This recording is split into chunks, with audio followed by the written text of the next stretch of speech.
You're not family, you're just a caregiver. Sit down, the grown-ups are speaking. Don't look at me, she's nothing here. Thanksgiving isn't for employees, it's for blood. My breath slowed, my hand pressing against the folder on my lap. I thought of the deed, the one with my name waiting quietly to speak. The mantel clock ticked above the dining room doorway, marking each second of humiliation.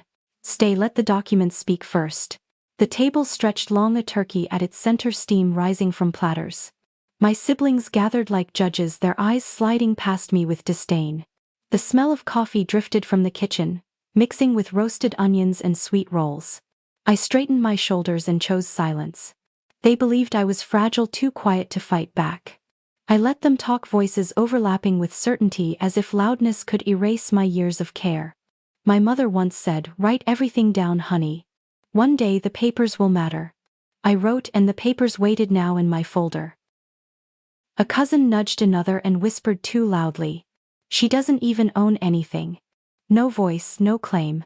The edge of the folder warmed under my palm, a thin reassurance. I traced the paperboard with my thumb, feeling each raised ridge. Across the room, fluorescent light flickered, once buzzing faintly. I remembered mornings of lifting my mother's fragile body into bed, nights of pharmacy runs in the rain. My siblings were absent for those moments, but loud at this table. Their laughter rattled against the chandelier crystals, sharp and cutting. I chewed once, swallowed, and said nothing. The lawyer, Mr. Davis, sat 3 seats away, silent, invited by another relative. His fork moved slowly, eyes scanning the table like a notary watching signatures. He said nothing now, but I caught the faintest nod, as if he already knew what papers waited. "She drained Mom's savings," my brother said suddenly. "That's why the house must be sold." My fingers stilled. My pulse slowed. On the floor, the heater vent whirred, warm air brushing my ankle. I almost spoke but chose not to. Words were air, and air scattered. Paper was stone. They shifted to laughter again, discussing who would list the house. "The market's hot," one cousin chimed. "We'll split the cash by Christmas." Another smirked. "She won't even need telling, she'll just move out." My jaw locked. The folder edge pressed deeper into my palm, a boundary line drawn without words. The air above the table thickened with roasted spices, heavy and unkind. I closed my eyes for one breath, hearing the fridge hum faintly from the kitchen. A niece, barely grown, asked innocently, "But doesn't she live there too?" A hush fell for a second before a sharp reply followed. "She just stays there. It's not hers." I exhaled slowly, lifting my eyes. The lawyer's gaze met mine again, steady, deliberate. He did not speak, and I did not either, yet between us lay the unspoken truth of ink signatures and notarization. I thought back to the day Mom had insisted. "I want your name on it so no one can erase you." Her hand shook as she signed, but her voice was firm. The notary's stamp pressed down with final weight. That memory steadied me. A cousin poured wine too quickly, red, spilling across the tablecloth like accusation. He muttered, "She's taking advantage." The stain spread and napkins rushed to contain it. I sat still, letting silence carry weight. The chandelier light glared, catching on silver utensils, making the room too bright. I shifted my chair backward, scraping against the floor, drawing their eyes. "Caregivers don't decide," my sister spat. "Family decides." My hand rested firm on the folder.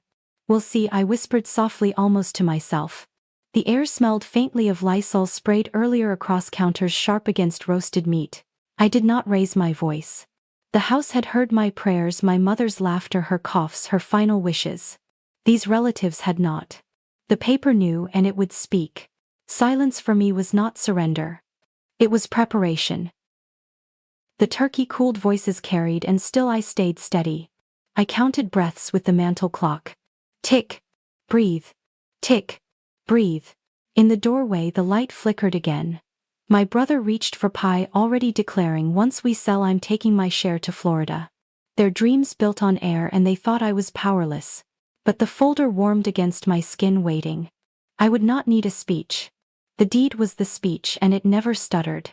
I lifted my glass of water, the cool edge grounding me. "Enjoy dessert," I said simply, voice even. "The season is long." Their smirks deepened, hearing dismissal instead of warning. Let them laugh tonight. Tomorrow documents would hum louder than any jeer.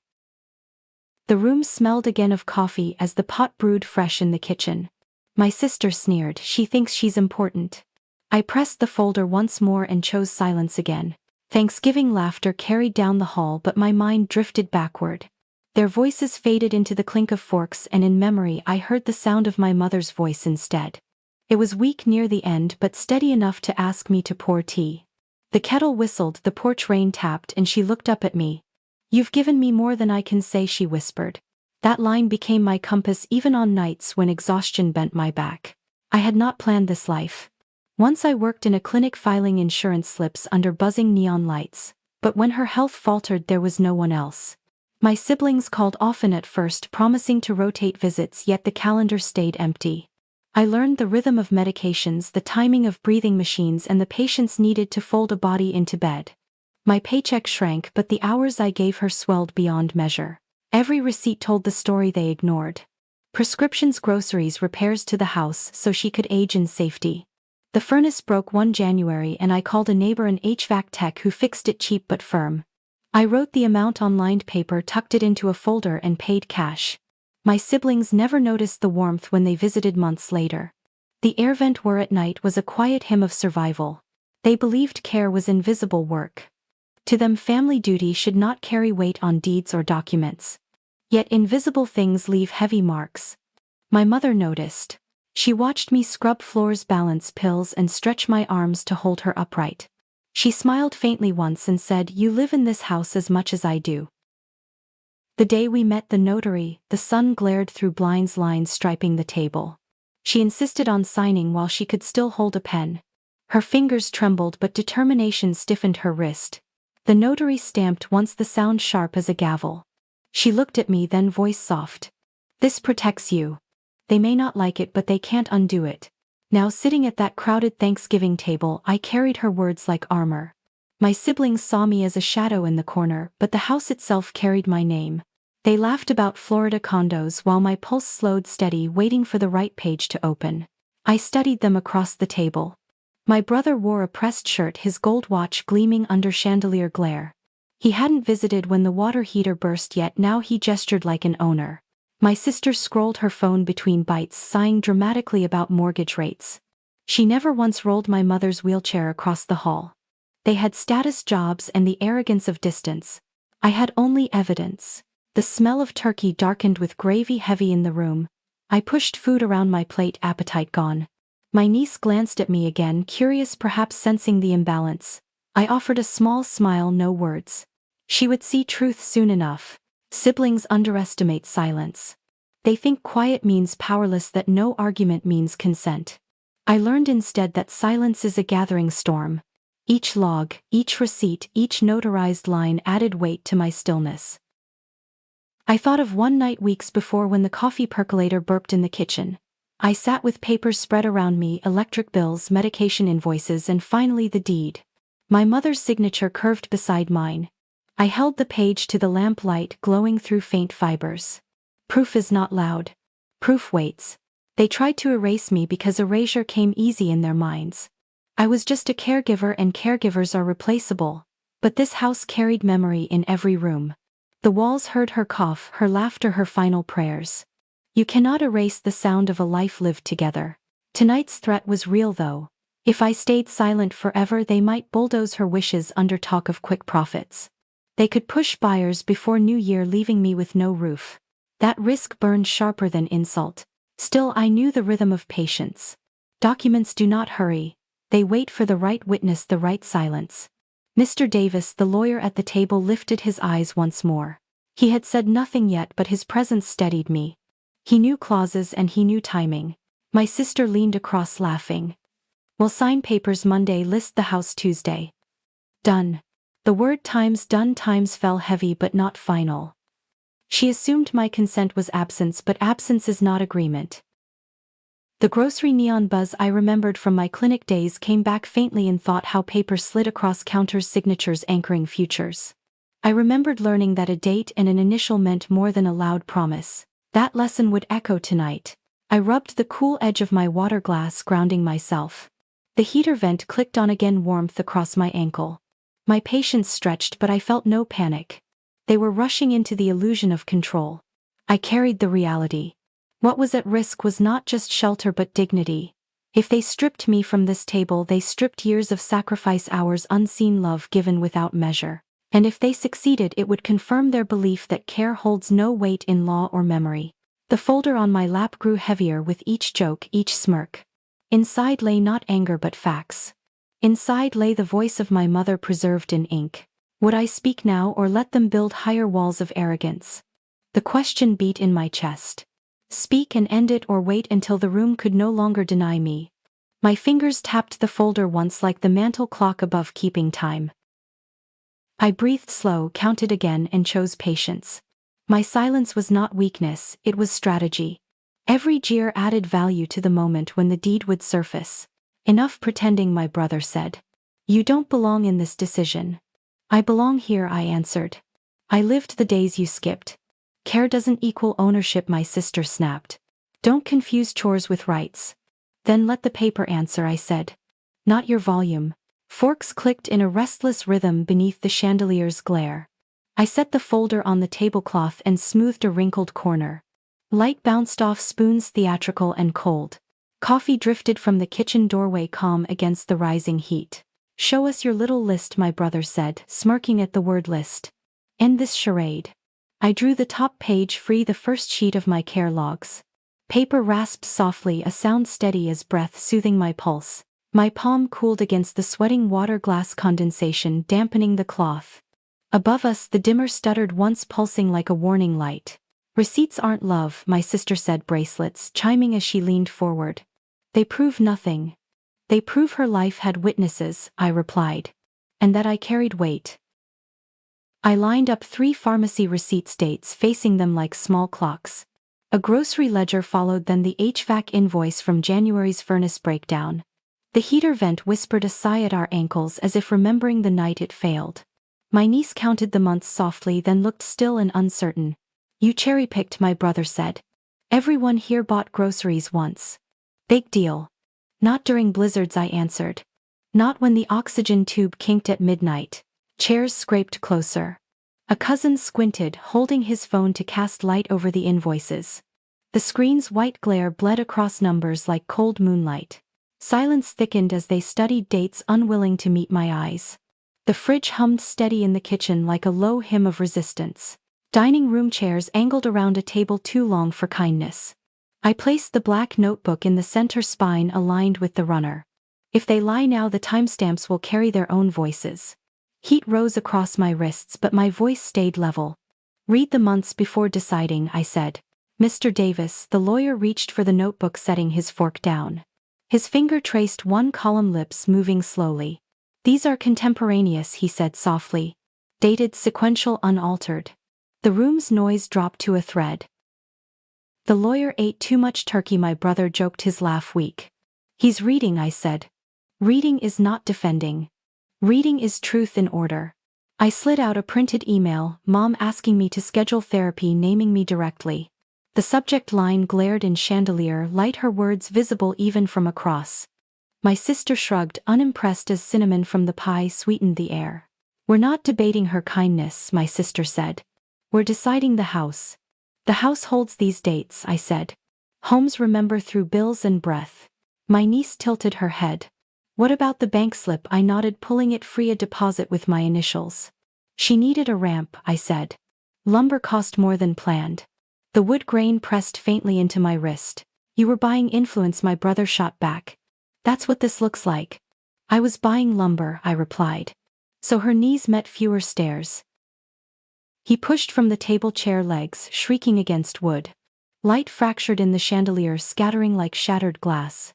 A cousin coughed, covering discomfort in his napkin. I smoothed the cloth once, crease folding, then left it. Mr. Davis tapped January's note. Pulmonary rehab, he said. Caregiver present, documented weekly. He closed the notebook carefully, respectful as if handling scripture. The oven timer beeped faintly. I alone noticed its mark of time. We're not in court, my sister hissed. Stop playing judge. No judge here, he said. Only dates that resist being erased. I kept the deed tucked deep, saving weight for later. Small stones first, then the mountain. Patience was my defense. Lysol still lingered faintly in the air, sharp against cloves and gravy. From the kitchen a back burner hissed forgotten. Fine, my brother said, dropping back in his chair. Let's vote now. You can't vote away oxygen, I said. Or the hours I lived. A murmur rolled across the table, rippling like a tide. Some looked down, unwilling to lock eyes. My niece twisted a napkin to string, lips pressed thin. In her glass the chandelier trembled like a star on water. Her notebook could be fake, my sister insisted. Typed after backdated. It's handwritten, Mr. Davis answered. Ink variance speaks of real time. A cousin read aloud, lips moving slowly. Nurse line calls logged. Weather notes matching storm days. He paused. That blizzard, pharmacies were closed. The night I called 3 towns, I added. Snow on every mile. You didn't call me, my brother snapped, searching for a gap. You were in Miami, I said evenly. Palm trees in every photo you posted. He smirked faintly. Everyone needs a break. I wasn't on vacation, I said. I was lifting her into bed. Stop martyring yourself, my sister barked. We're not crowning saints here. The heater clicked on again, warmth wrapping our ankles. I held my glass rim, patient. The dimmer softened chandelier glare fading to bearable. The mantel clock tapped slow like a metronome, rehearsing dignity. Mr. Davis folded hands. 2 questions matter, he said. Consent and record. Consent is obvious, my brother scoffed. She wanted company, not contracts. She wanted dignity, I said quietly. And she prepared for silence like tonight. I did not raise my voice. Coffee burbled faintly again. Let's see the real paper, my sister demanded. Enough receipts, in time, I said. Mountains land after pebbles. You're delaying because you have nothing, my brother pressed. There's plenty, I replied. You'll hear the difference when it drops. Mr. Davis nodded slightly, understanding cadence. He knew first peaks are bridges. The notebook sat square, a small stop sign between us. Its edges curled the way used tools curl under long use. Vote anyway, my brother urged. Sell before Christmas, hands twitched, then lowered uneasy. The ledger stared back. Take courage, my sister said. She's bluffing. Names and dates aren't bluffs, I answered. They're doors you can't unopen. The fridge cycled, groaning into quiet. I tapped January once, percussion against ledger. Cinnamon thickened again, braided with garlic and coffee. One last pebble, I said, sliding a letter. Her handwriting. Mr. Davis read softly. She holds my keys when my hands shake. Poetry isn't property, my sister snapped. True, I said. But poetry leads to property. The deed names it. Then show it now, my brother said, voice sharp. Tomorrow, I replied. When sunlight and witnesses share one page. He laughed brittle. You're weak. Monday will sell regardless. You'll need a key, I said calmly. And it isn't in your pocket. Mr. Davis leaned backward, groaning. Patience, he said. Tonight's record stands. Tomorrow clarifies title. My niece leaned toward me. Will the paper really speak? It will, I told her. No one will need subtitles. The pie plates scraped, empty forks ringing with impatience more than hunger. My siblings shifted in their chairs, murmuring to each other while avoiding my gaze. The earlier documents lay scattered across the table like confetti no one wanted to claim. Cinnamon and coffee still scented the air, but bitterness filled every breath. She thinks paper makes her important, my sister muttered. Anyone can collect slips. My brother chuckled low. She copies every receipt like it's gospel. A cousin leaned closer to him, nodding. She can't change the fact we're the family. The sting pressed hard, though I kept my jaw locked. My hands folded in my lap, palms pressed together until the skin warmed. Above me the chandelier's light glittered like judgment, too bright to face. The mantel clock tapped steady, disinterested in my humiliation. Their whispers grew louder, not quite private but not aimed to include me. I heard words like times burden, times and times irrelevant, times rise between bites of pumpkin pie. The folder, heavier now than before, stayed unopened beside my plate. I counted my breaths again, forcing my shoulders to remain square. A cousin finally looked at me. Even if you paid bills, it's not ownership. You're not blood like us. He spoke with pity, as though kindness could soften exile. I traced the table edge with one finger, feeling the groove where years of elbows had worn the finish. That groove felt like my life, present but unseen. Mr. Davis stayed silent, sipping water while his eyes scanned the room. His quiet presence steadied me though he gave no signal. It reminded me of nights. I faced my mother's coughing alone, air vent were humming in dark silence. Those moments had no audience either, yet they still counted. Stop dragging this out, my sister snapped suddenly. Show the real paper or stop pretending. Her bracelets clinked against glass, metallic and harsh. Laughter from another corner followed, sharp and cutting. My pulse quickened, but I swallowed hard, letting the silence grow heavier. I could feel doubt rising even in my own chest. Maybe they were right, maybe evidence was only noise to ears unwilling to hear. My stomach tightened, the turkey and pie turning to stone. I closed my eyes once, breathing in the faint trace of Lysol still clinging to the counter surfaces. For a moment I wanted to leave the table entirely. Walk away, retreat to the bedroom where her photos still rested on the dresser. The thought tempted me. Silence can protect, but silence can also erase. My hand trembled slightly against the folder, the cool cardboard against my fingertips. You can't win this, my brother said, his tone smooth now. We'll outvote you. By Monday the sale begins. His words spread across the table like a stain seeping into others. Heads nodded, reluctant but complicit. A cousin mumbled, "It's practical," and the word practical cut sharper than insult. I looked at my niece, who fidgeted with her napkin again. Her eyes flicked between me and the folder, question clear but unspoken. In that gaze I felt a thread of witness, thin but real. It was enough to anchor me back into place. The fridge groaned again, its low hum filling silence between their voices. That small sound steadied me, reminding me the house itself kept record.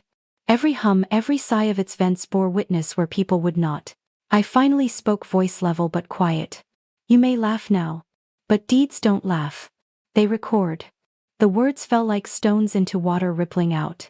For the first time since the meal began, the room went still. My sister rolled her eyes, breaking the hush. Always with riddles. If she had proof she'd show it already. Maybe she knows it won't matter, my brother added, grinning. Maybe she knows we'll steamroll anyway. Their certainty pressed heavy against me. Still I held steady, waiting.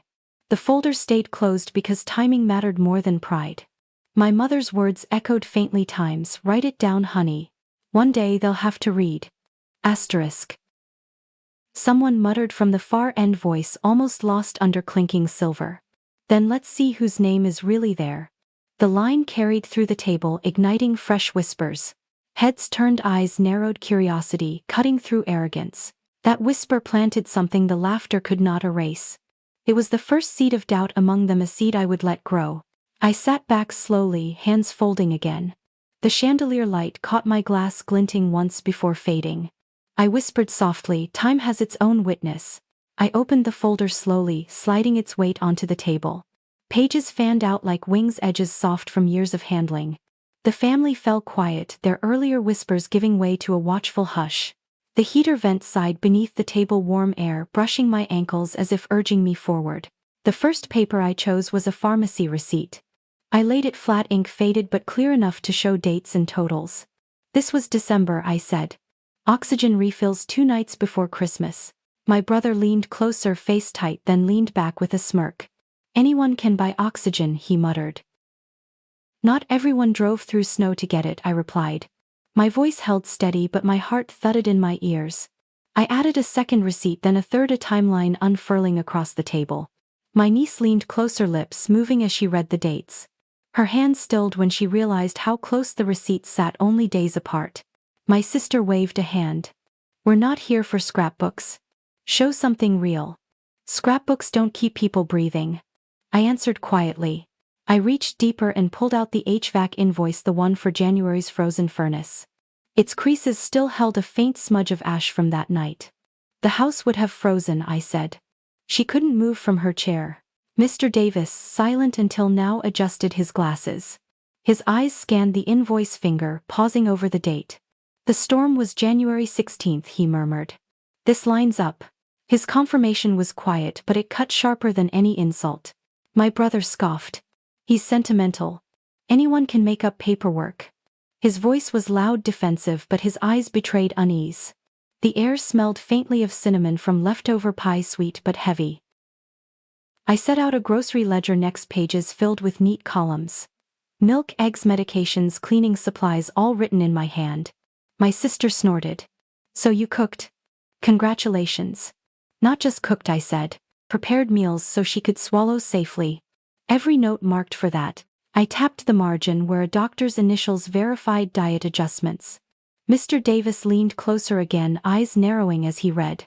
The chandelier light reflected on his glasses twin squares of truth. From deeper still I pulled a stack of utility bills. Electric, water, gas, all addressed to the house, all paid with checks signed by me. I slid them into order, months lining up like stepping stones. The fridge hummed in the background, steady and impartial. You kept everything, my niece whispered, all creeping into her tone. I did, I said. Because she asked me to. She wanted her life remembered in lines and numbers. I unfolded a letter, next creased and worn from her hands. In shaky script, my mother had written times. She keeps the lights on when my eyes can't. Asterisk, the words blurred from where her hand had trembled, but the meaning burned clear. Poetry again, my sister muttered, rolling her eyes. Her handwriting, I said firmly. Not mine. Not forged. Witnessed in ink. A cousin lifted the paper, gently reading aloud. The room grew quiet, even hostile voices subdued by the trembling letters. My chest eased for one breath, then tightened again as my brother spoke.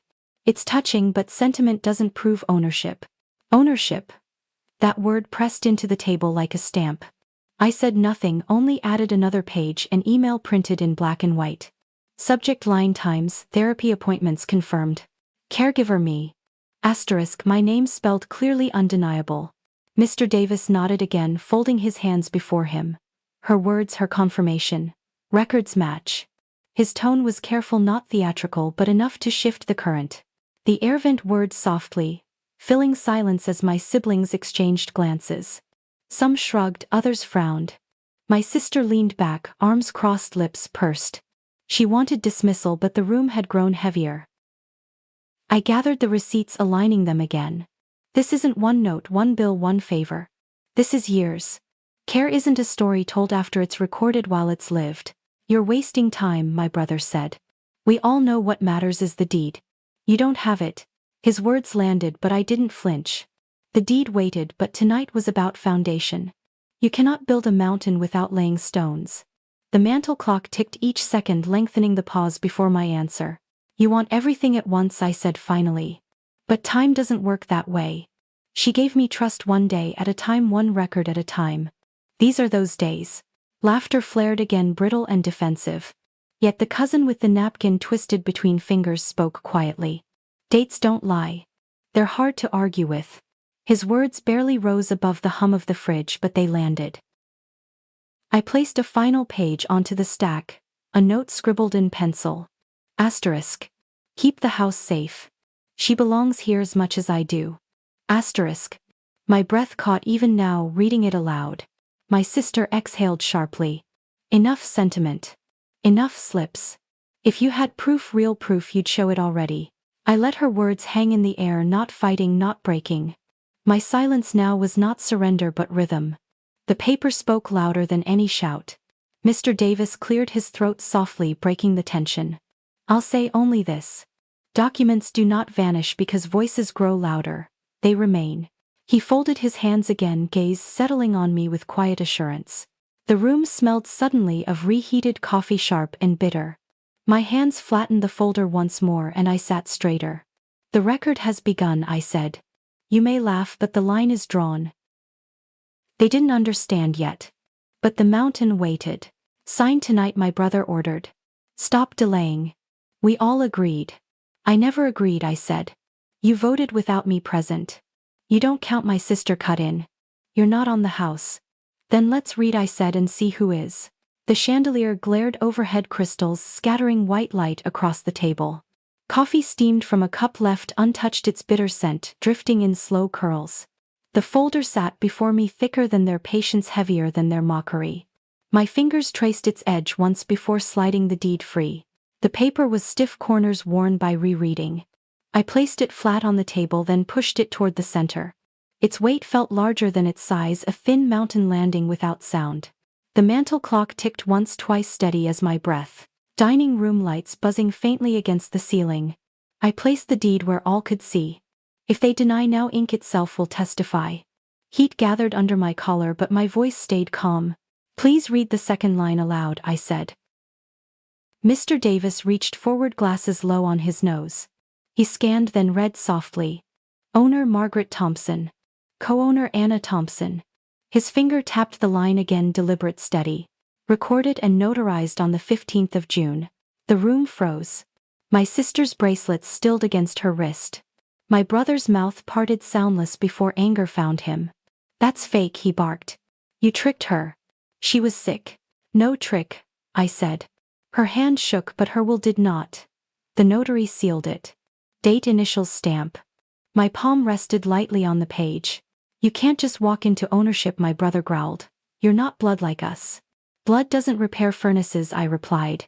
Blood doesn't hold a body upright at 2 a.m. The air vent hummed again, warmth brushing my ankles as silence spread. Relatives who had smirked earlier now looked away. My niece bent forward, whispering the line to herself. Co-owner, she repeated, as if tasting the truth. My sister shoved her chair back, scraping across the floor. Mom was manipulated, she snapped. We'll contest it. Mr. Davis cleared his throat. Contest is possible but difficult. This is notarized, witnessed, and filed with the county. His words were measured, calm, heavier than her threats. You're siding with her, my brother accused. You've been waiting for this. I'm siding with record, Mr. Davis replied evenly. Records are impartial. I lifted my water glass cool against my palm and sipped once. The fridge motor cycled on behind us, a steady hum cutting the tension. You can argue, I said, setting the glass down, but you can't erase ink. You ambushed us, my sister hissed. You planned this whole dinner. You shamed me first, I answered. I brought the truth second. The chandelier dimmer flickered once, buzzing faintly. Shadows trembled across the tablecloth. I pressed the folder's edge gently, letting the paper remain in plain view. You said I was not family, I said. This says otherwise. My brother leaned closer, eyes sharp, jaw tight. Even if your name's there, you'll never control us. I don't need control, I said quietly. I need boundaries. The house remains her home. Laughter broke from a cousin, nervous and brittle. So what now? We freeze, never move forward, Mr. Davis answered before I could. You move with terms. No sale, no transfer without her signature now. Shock traveled down the table like a wave. My brother sank back into his chair, fists clenched against his thighs. My sister rubbed her temples, muttering words too soft to catch. Cinnamon still lingered faint in the air, a stubborn ghost from dessert. I folded my hands, calmly breathing even. The deed is not opinion. It doesn't shout. It doesn't laugh. It only waits to be read. Forgery, my brother spat again. She couldn't even see well enough then. The notary verified her, Mr. Davis said. Identity confirmed, competence confirmed. Your opinion won't erase certification. My niece looked at me, eyes wide. She wanted you safe, she whispered. She wanted dignity, I corrected softly. And dignity means permanence in ink. You tricked us all these years, my sister accused. Pretending to be humble while hiding this. I wasn't hiding, I said.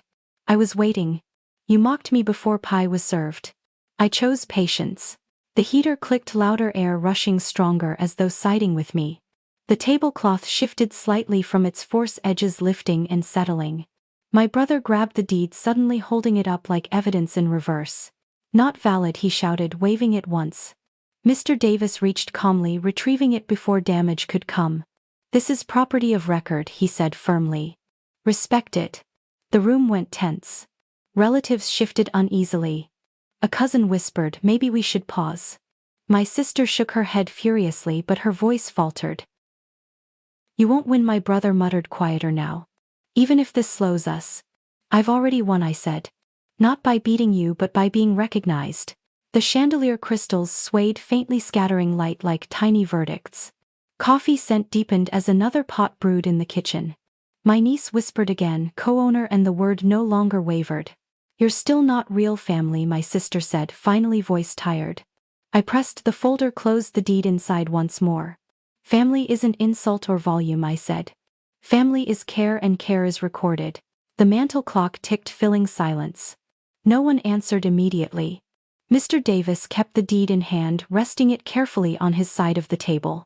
Tomorrow, he said, we address next steps. Tonight the record stands. My brother crossed his arms, muttering into his chest. My sister sat stiff jaw tight, yet the weight of paper hung heavier than their fury. I leaned back, breath slow steady. For the first time that night my hands no longer trembled. You forged it, my brother spat. Mom would never cut us out. You tricked her, my sister added, voice shaking. She was confused. You're desperate, a cousin muttered. Grasping for something that isn't yours. You're lying, my brother pressed, leaning closer. Everyone here knows it. The room pulsed with voices louder than the chandelier hum above us. My chest tightened, but I forced my breath slow steady. The deed lay already confirmed, yet their rage refused to bend. The smell of leftover coffee filled the room, sharp and bitter, clinging to the silence between shouts. Mr. Davis tapped the page gently, his calm a thin thread through chaos. Notarized. Stamped. Witnessed. This is not invention. His tone was firm though not raised. Still, my siblings spoke over him, their words colliding like hail against glass. You manipulated her when she was weak, my sister said again. You sat in that house every day, my brother growled. It gave you unfair power. I pressed my palm against the folder's edge, grounding myself in its weight. The wood beneath the cloth felt cool, solid, reminding me of nights. I steadied my mother's fragile shoulders. Unfair power? I asked quietly. I held her up when none of you came. My sister slammed her hand on the table, bracelets rattling loud. Stop playing victim, you wrote yourself in when she wasn't herself. Mr. Davis shook his head. Competence is required, he said softly. The notary confirmed it. That's why the stamp matters. The air vent, words soft but steady, carrying warmth into the room. Their anger filled every corner, but the steady flow reminded me patience remained mine. You're tearing this family apart, my brother accused. Just for a house. No, I said. For dignity, for boundaries she asked me to keep. Their eyes flashed with disbelief. Some cousins nodded, others frowned, unwilling to pick sides. My niece sat silent, staring at the deed with wide eyes. Her silence felt heavier than their shouts, a silent witness gathering courage. Boundaries, my sister scoffed. Convenient word for greed. Boundaries kept her safe, I replied. Boundaries kept her from being forced. They laughed, short and brittle laughter meant to smother rather than to amuse. The fridge groaned, cycling on louder now, as if adding its voice to mine. You should be ashamed, my brother hissed. I'm not, I answered. I'm steady. My heart pounded, but my tone stayed calm, anchored in the rhythm of the mantel clock ticking from the hall. You don't even understand the law, my sister snapped. You're not trained. I don't need to be trained, I said. The paper speaks without me. Mr. Davis lifted the deed again, holding it carefully under the chandelier light. Recorded. Witnessed. Stamped. His finger tapped the bottom corner. The seal is visible here. Anyone can fake a seal, my brother said, dismissive. Not one recorded at the courthouse, Mr. Davis replied, steady. This matches the official file. A hush dropped briefly. Then my sister shook her head hard as though to scatter doubt. We'll still fight it, she muttered. Courts will listen to us. They'll listen to the seal, I said. Not to volume. The air smelled faintly of cinnamon, again lingering from dessert, sweet but tinged with bitterness now. You think this makes you equal, my brother said. It doesn't. I don't need equal, I replied. I need recognized. He leaned back sharply, chair legs screeching across wood. A cousin coughed nervously, napkin twisted tight in his hands. My niece finally spoke, voice small. It says her name. I saw it. Her truth pierced the tension like a pin through cloth. She doesn't understand, my sister said quickly, waving her off. She's young. She can read, I said. And what she read is permanent. The heater clicked again, filling the silence with steady warmth. My brother rubbed his temples, muttering under his breath. The weight of proof pressed down, yet their pride fought back harder than fact. Even if true, my sister whispered fiercely, you'll regret pushing us. I regret nothing, I said. I kept her safe and I keep her wishes now. Mr. Davis opened his briefcase slowly, placing a smaller envelope on the table. He slid it toward the center without a word. My siblings stiffened, curiosity breaking through anger. What's that? My brother asked sharply. The stamp record, Mr. Davis replied. Filed copy. Notarized the same day. The envelope lay unopened, a silent promise heavier than their laughter. You brought this on purpose, my sister accused, glaring at him. I brought it because she asked me months ago, he answered. She trusted foresight. Their faces hardened fury, masking the thin edge of fear. The smell of coffee deepened stronger now, as though the house itself anticipated what came next. My chest loosened. For the first time since the meal began, I felt the shift. Not victory, just the first real crack in their wall. The envelope rested in the center of the table like an unopened verdict. No one reached for it at first. My siblings glared at one another, waiting for courage, while cousins stared at their plates. The heater clicked on warm air, brushing ankles under the tablecloth. The mantel clock tapped again, marking each second of silence. Mr. Davis slid the envelope open. He lifted a folded sheet, crisp and deliberate, then placed it beside the deed. His voice was even. Certified record, notarized, filed in county archives the same day. He turned it so all could see the raised seal pressed deep into paper fibers. The room went still. The chandelier buzzed faintly overhead, its light scattering across the silver spoons. My sister's mouth opened, closed, then opened again, but no words came. My brother leaned forward, face flushing, but his hand trembled on the table. "This proves nothing," he said finally. His voice lacked the thunder he wanted. "It proves everything," Mr. Davis replied calmly. "Ownership, recorded consent, confirmed, boundaries set in ink." "You bribed him," my sister accused suddenly. "You and her working together." I shook my head. "He didn't live with us. He didn't feed her dinner. He didn't pay bills. He only confirmed what was already signed."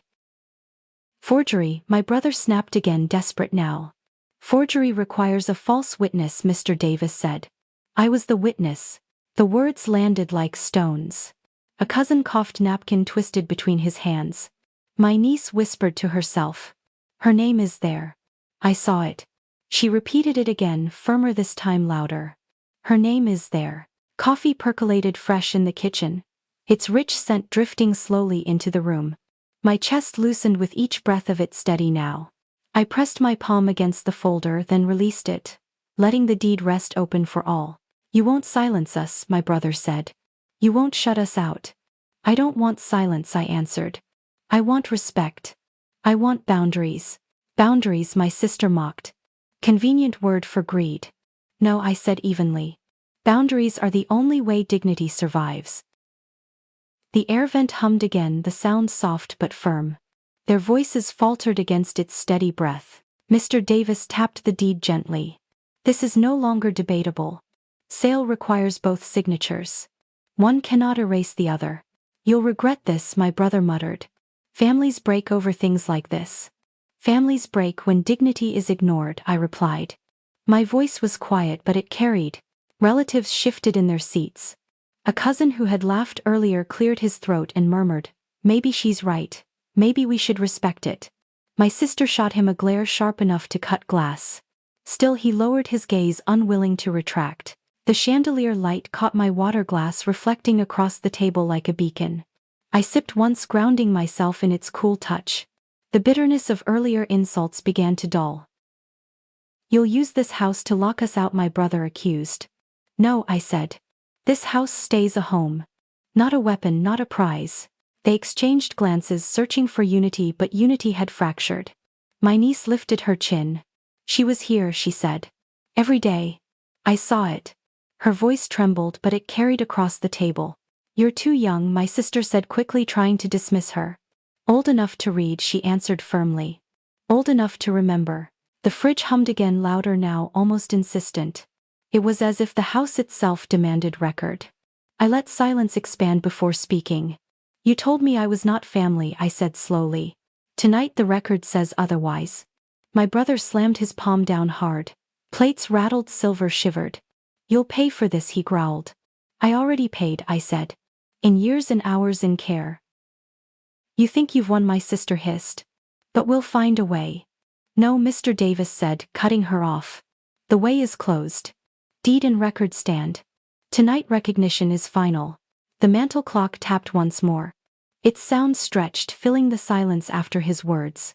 I leaned forward, hands calm on the table. "I don't want revenge. I don't want you ruined. But I will not allow humiliation again." "What do you want then?" my brother demanded bitterly. "I want dignity," I said. "And I want her memory honored, not sold for speed." The air smelled of cinnamon, still clinging to plates mixed now with bitter coffee. I drew a breath and spoke carefully. In her name I propose a caregiving fund. For families who keep their elders at home, a portion of any future sale if it ever happens will go there. The room fell utterly silent. Even those who had mocked me shifted uneasily as if shame had finally reached them. My niece's eyes brightened. She'd like that, she whispered. You can't dictate charity, my sister argued weakly. I can suggest, I said. Boundaries protect the present. Honor protects the past. Mr. Davis nodded once. It is reasonable. And it sets terms beyond money. Their fury lost air like a punctured balloon. My brother leaned back, lips pressed tight. My sister crossed her arms but her shoulders sagged. The cousins avoided each other's eyes. You'll never change my view, my brother muttered. You don't need to, I answered softly. The deed already did. The chandelier buzzed overhead, a faint hum that joined the fridge and the mantel clock. All three sounds wove into a chorus of steady confirmation. I pressed my hands together, then rested them on the folder. My heart slowed. For the first time that night the weight of paper felt lighter. Justice had not arrived with shouting. It arrived with signatures, stamps, and silence that no one could break. The dining room emptied slowly, chairs pushed back with uneven scrapes. Leftover plates cooled silver dull under fading light. I sat quietly, hands resting on the folder, hearing only the fridge hum and the mantel clock's steady tapping. Their laughter had dissolved, their protests faded, but the paper remained. In the silence I thought of my mother. I remembered her steady hand guiding mine when we signed the deed together. She had whispered, "This will protect you when voices turn against you." Her foresight became my strength tonight. Without her insistence I would have stood defenseless in the storm of accusations. Instead, her inked signature had spoken with clarity that my words alone could not. The lesson was not about victory. It was about recognition. For years I carried the weight of her care quietly, never demanding attention. They mocked me as just a caregiver, as though care carried no value. Yet the truth stood taller. Caregiving is not a burden to erase but a responsibility that shapes dignity. A family that dismisses care dismisses its own foundation. Boundaries became the shield. Without them, love twists into obligation, and obligation can turn to resentment. My siblings thought boundaries were greed, but tonight proved otherwise. Boundaries are the lines where respect begins, where voices cannot trample sacrifice, and where dignity remains intact even when tempers rise. I realized too that justice does not require shouting. Documents speak louder than volume. Records carry more weight than insults. In life, as in this house, truth is not secured by noise but by patience and preparation. Every receipt, every log, every notarized line became a quiet chorus testifying that care matters. This story teaches more than one family's conflict. It asks each of us to consider, how do we honor those who give their days and nights to keep another safe? How do we respect the unseen labor of caregivers who hold up homes, hearts, and histories? The answer lies not in dismissing them but in recognizing their worth, in writing their efforts into record, and in ensuring their dignity does not vanish when louder voices gather. I chose not to gloat. There was no triumph in watching siblings shrink beneath proof. Instead, I chose a boundary that looked forward, a caregiving fund in my mother's name. That choice transformed conflict into legacy. It turned bitterness into possibility, ensuring her memory would strengthen other families facing similar struggles. Dignity once threatened became shared. So I end this story with a lesson I will carry always: boundaries are not walls against love, they are doors to respect. Caregiving is not secondary, it is central. And justice, when it lands with grace, restores peace without destroying ties. If this story reminded you of your own moments of silence and proof, I hope you hold your ground with calm strength. Prepare your records, honor your work, and let dignity guide the boundaries you keep. And if tonight's quiet justice spoke to you, stay with us. There are other stories waiting, stories where wills, deeds, and patient voices restore respect when it seems lost. Each one carries a lesson, each one reminds us that truth can stand steady against shame. Please subscribe to EN True Tales and begin with the Caregiver Justice playlist. In those stories, you'll hear how documents and boundaries transform humiliation into honor, and how dignity always finds its way back home.